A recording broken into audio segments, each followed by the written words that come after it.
kapag dyan may breaker dyan, Oo. pwede mo na Hindi po ako. i-off na. Ayan. Ayan na guys. Nakabitan natin ng breaker to. Connected to sa may aircon, di ba? Yes. Kaya kapag lalabas kayo somewhere, better na ibababa niyo yung breaker. Kasi mayroon pa rin pumapasok na kahit pa paano kuryente doon. Para iwas shortage. Mga shortage. Okay. Hindi natin alam.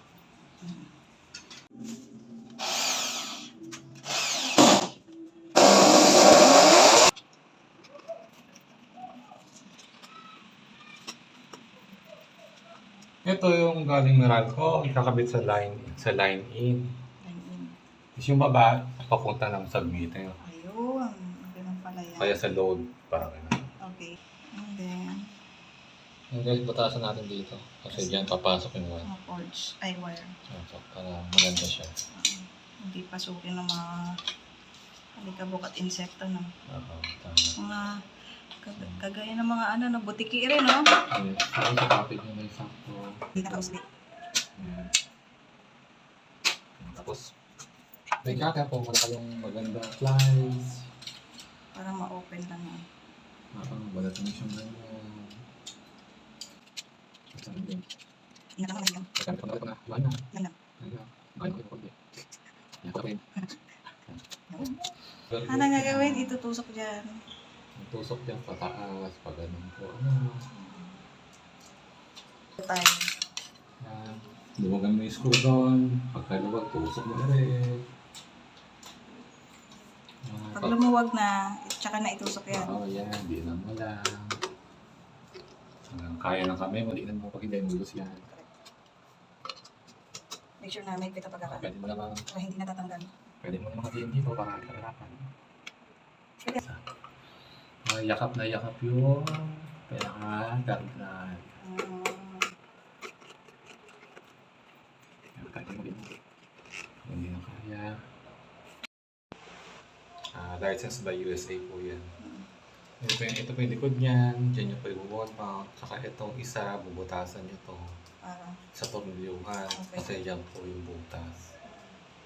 Dito yung papunta ng, yung output ng breaker. Papasok mo ito sa kaliwa. Ito Main yan. Oh, yan, main. main. Ito yung Laging line. nandyan yung main.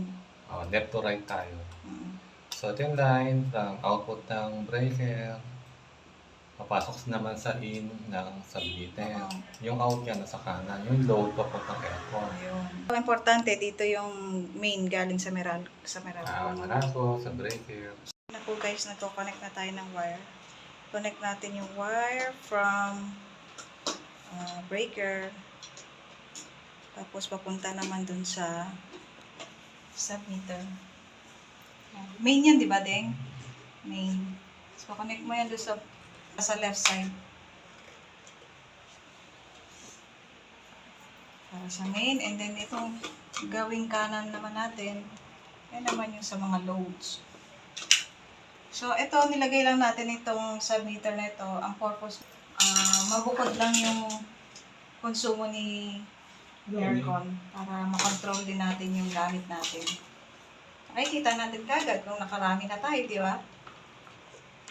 Kung ilang kilowatt na yung nakonsumo. Kumuha lang tayo ng eksaktong sukat ng cord. Anong wire. Ayan. Sukatin lang natin yung hindi pwedeng mahaba, di. Bakit eh? Kasi sakto lang. Maganda tignan. Kasi may silang na may pagitan nilang dalawa, di ba? Kaya nga. Split natin yan. Tapos, babalatan para lumabas yung pinaka-wire. Tama din. Yes. Split and then, cut open mo yung wire. Okay. Gaya ng ginawa natin doon sa kabila. Ayan. Ka-split na siya. Tapos, inilabas yung wire. Tapos, inipit dyan sa mga tornilyo. Same thing din ang gagawin natin dito. Connect lang natin. Yan, buksan natin yung mga nito. Butas-butas, gusto ko ng wire. Sukin lang natin yan. Ingat lang na hindi mag-crack.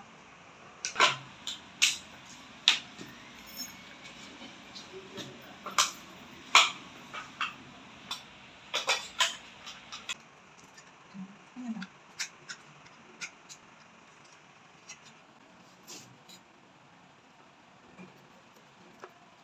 Dapat pala yan, oh. Oo, bakit sabihin ka po?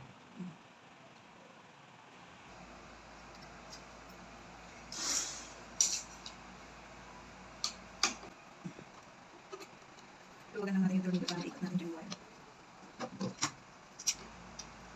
Kaya papasok na sa ilalim. Meron siya. So, in-insert sa ilalim, in-insert.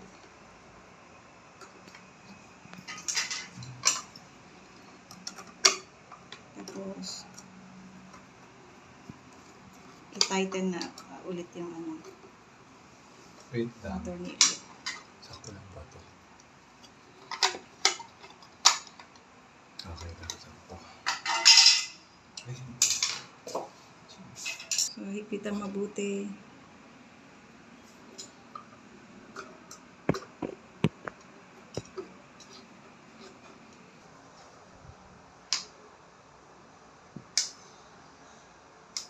So, ilalagay na natin yung cover ng breaker.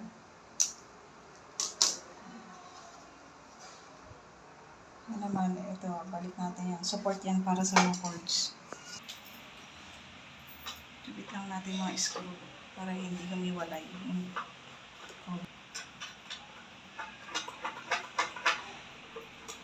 So, ngayon, ang isa lang naman ang i-connect natin dyan. Yung aircon lang. Para monitor natin yung konsumo ni aircon. Ganyan na muna yung setup. Tapos i-molding na lang natin yan din, ah. ang model naman. Testing natin kung nagana yung aircon. So, ayan. Yan yung starting point niya. No? So, naka-fan pa lang naman yan kaya hindi pa ganun kabilis yung akyat ng number. Tapos, Bago bago muna natin. mga 2 minutes. Bago natin, Bago mo lagay sa high na pan, pwede yung tapos lang, diretso mo lang daw. ginagawa natin sa ngayon, fan muna. Para Initial hindi mabigla yung ano, compressor, no? kasi Natin tong ano. Para to sa water drip, no? Tatanggalin lang natin to. Makikita to doon sa likod ng pinakalikod ng aircon. Naka-high cool na siya.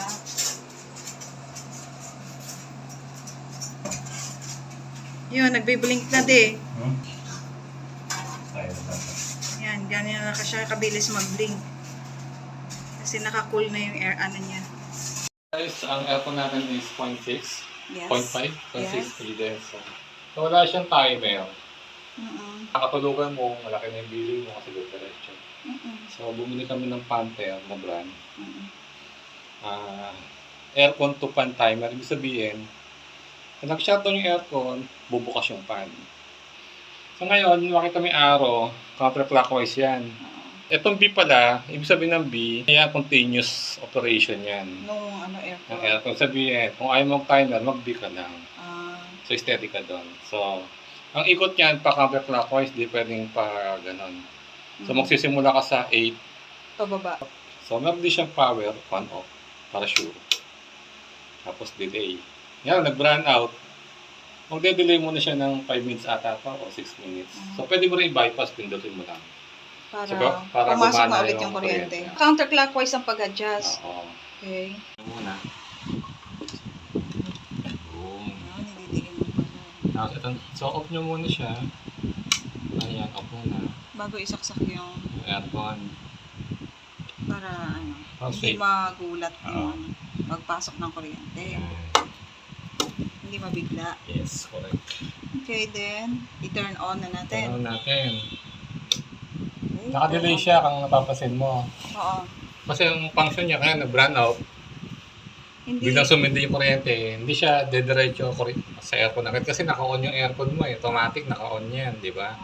Wala naman kasi siyang timer. Wala rin siyang delay kaya gumagamit tayo nito. Para yung Pero ito aircon yung mo, controller ng controller ano mo. niya. Okay. So, yun. So, pwede mo siya i-bypass.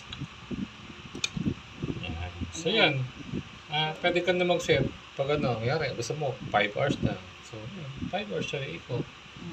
No, pag natapos na yung kanyang 5 hours. 5 hours, Pagka-gising niya ka na bukasan, nakapag 5 hours siya, nagising siya ng 10 hours. i-off niya muna I-off yung niya ano, muna yung aircon. aircon. Oo. Tapos, set ulit.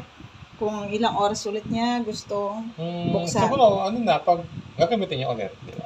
Mm-mm. Mag-set siya ulit. Ganun. So ngayon, kung hindi naman siya mag-set, hindi, yan mo na siyang nakasira. O kaya, shutdown niya rito. Basta, laging nakasiro. Kung ayaw naman niya ng timer, edi yung B, ang itutok niya yung B. Be continuous yan. Continuous na operation yan. Ang ano na, Pero dito, since na ginagamit mo yan kanabukasan, so kahit na mag-zero na yan, nakailaw pa rin power niya. So, shutdown mo lang dito sa gilid. Yan. Para mo na pumapasok na kuryente dito. Okay. Yan. Wala sa ito, in-on ko na. So, naka-on na siya, verde na eh. Magandaan yan, kahit matulog ka ng 12 hours, eh, syempre malamig na sa 5 hours, di kahit magising ka 10 hours, patay na aircon mo, tipid ka ng kuryente. Gusto mo makatipid ka talaga, at malamig naman din ang ano, gamit ka ng timer. Basta ang ikot niya, no, reverse. Kung gusto mo 5, 5 hours lang. kasi gusto mo, nagkamali ka, 4, eh nasa 3 ka na, umikot ka ulit. Para Ngayon sa 4. okay. Para save yung switch, yung rotary niya. No? Okay. Thank you. That's it, guys. Thank you. Thank you.